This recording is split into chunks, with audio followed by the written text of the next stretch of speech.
தென் investigation thriller drama அப்படின்ற மாதிரி கதை ஸ்டார்ட் ஆகுது. ஸோ ஹீரோயின் காவ்யா அவங்க ஹஸ்பண்டோட ஒரு கேம் டிசைனிங் ஆஃபீஸில் ஒன்றா ஒர்க் பண்ணிட்டு இருக்காங்க.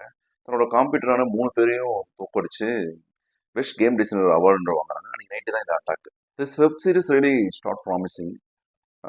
புதுசாக டெக்னிக்கல் டீட்டெயில்ஸோட நல்லா இன்வெஸ்டிகேஷன் ட்ராமாவாக இருக்கும்னு தான் நம்பி first episode, second episode, third, fourth up to fifth வரைக்கும் கண்டினியூஸாக பார்த்தேன். எனக்கு இது புதுசாக இல்லைனாலும் எங்கேஜிங்காக இருந்துச்சு. நம்ம சொசைட்டியில் போல்டாக ஸ்கில்டாக ஃபேமஸாக ஒரு பொண்ணு இருந்தா அவங்களுக்கு இந்த மென் டாமினேட்டட் சொசைட்டியில் என்னென்ன வகையால் ஆபத்து ஏற்படும், என்னென்ன வகையால் ஒரு சின்ன பிரச்சனை ஏற்படும் அப்படின்றத ஸ்டார்ட் பண்ணி எவ்வளோ மேக்ஸிமம் ஆபத்து ஏற்படுன்ற மாதிரி தான் கதை நகருது. ஈவன் தன்னுடைய ஃப்ரெண்ட்ஸ், தன்னோட close friend, even with husband, சொசைட்டியில் ஒருத்தன் அவங்க மேலே எப்படி ஒரு இன்ஃபீரியாரிட்டி காம்ப்ளெக்ஸ் அவங்க மேலே உண்டாகுது. ஒரு பொண்ணு சக்ஸஸ்ஃபுல்லாக இருந்தா அதை இந்த சொசைட்டி எப்படி அதை வந்து சேச்சுரேட் பண்ண ட்ரை பண்றாங்கன்ற மாதிரி தான் கதை நகருது. தென் இந்த மெயின் பிளாட்ல சப் பிளாட்டா வந்துட்டு ஹீரோயின் காவ்யாவோட அக்கா பொண்ணு தாராக்கு ஆன்லைன் ரிலேஷன்ஷிப் மூலமா மாலிஸ்ட் பண்ணி அவங்க எப்படி பிளாக்மெயில் பண்ணி காசு வாங்குறாங்க அப்படின்ற மாதிரி ஒரு ஒரு பிளாட் போயிட்டு இருக்கு. அது வெரி வெரி வெரி அது ஒரு நல்ல விழிப்புணர்வு ஆக்சுவலா. பட் ஆனால் அதுல எதுவுமே புதுசா இல்லை ஆக்சுவலா. ஆல்ரெடி நம்ம நிறைய பார்த்து அடிச்சு துவைச்ச ஒரு விழிப்புணர்வு தான்.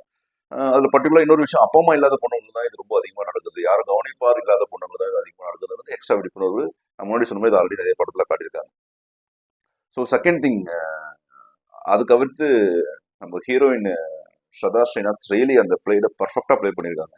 அடி வாங்குற நைட்டு அடுத்த நாள் அந்த போலீஸ் இன்வெஸ்டிகேஷன் அப்போ தனக்கு என்ன ஆச்சு அப்படின்னு ரீகலெக்ட் பண்ணி சொல்ற விஷயமா இருந்தாலும் சரி, ஒரு பர்டிகுலர் ஸ்டேஜ்ல அதே அவனை அட்டாக் பண்ணவும் வீட்டுக்கு வர சொல்லவும் கூட ஃபைட் பண்ண சொல்லவும் சரி, தன் ஹஸ்பண்டோட ஏற்பட்ட கிளாஷ்னால ஒரு பர்டிகுலர் டைம்ல அவங்க அன்வான்ட் ஒரு விஷயம் பண்ணுவாங்க, அதை நியாயப்படுத்த சொல்லவும் சரி, தென் தன் ஹஸ்பண்ட் கிட்ட நான் பண்ணதெல்லாம் தப்பு தான், நான் வேணா டைவர்ஸ் வாங்கிக்கிறேன் அப்படின்னு ரொம்ப பாவமா கேட்க சொல்லவும் சரி, ஒரு பர்டிகுலர் அந்த அந்த மொத்த கதையுமே அவங்க தோல் மேல தூக்கி சுமக்குறாங்க. மொத்தத்துல இன்ட்ரெஸ்டிங்கா புதுசா நிறைய டெக்னிக் டீடைல்ஸ் ஆட் பண்ணி இதுவரையும் பார்க்காத ஒரு இன்வெஸ்டிகேஷன் த்ரில்லா இருக்க நிறைய ஸ்கோப் இருந்தும் இந்த படம் ரொம்ப